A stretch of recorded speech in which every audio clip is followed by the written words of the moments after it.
ജീവിതത്തിന്റെ വസന്തമേ സലാത്ത്, പാപങ്ങളുടെ മോചനമേ സലാത്ത്, ശിഫയേ സലാത്ത്, കരുത്തേ സലാത്ത്, അഭിമാനമേ സലാത്ത്, ഇരുലോകങ്ങളുടെ വിജയമേ സലാത്ത്. നാളെ ചില ആളുകൾക്ക് സ്വർഗത്തിന്റെ വാതിൽ പിഴച്ചു പോകുമെന്ന് പുണ്യ മുസ്തഫ സല്ലല്ലാഹു അലൈഹി വസല്ലം. അത് എന്റെ സലാത്ത് മറന്നവരായിരിക്കുമെന്ന് പുണ്യ മുഹമ്മദ് മുസ്തഫ. ഇനി ഇത് എങ്ങനെ പറയേണ്ടത്?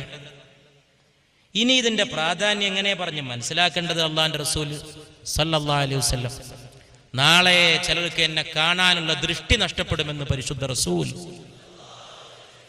അതുകൊണ്ട് സലാത്ത് ഈ ഉമ്മത്തിന്റെ ജീവവായുവായിരിക്കട്ടെ. സ്വലവാത്തുരാനന്ദഹരമാകണം സ്വരരാഗതാളം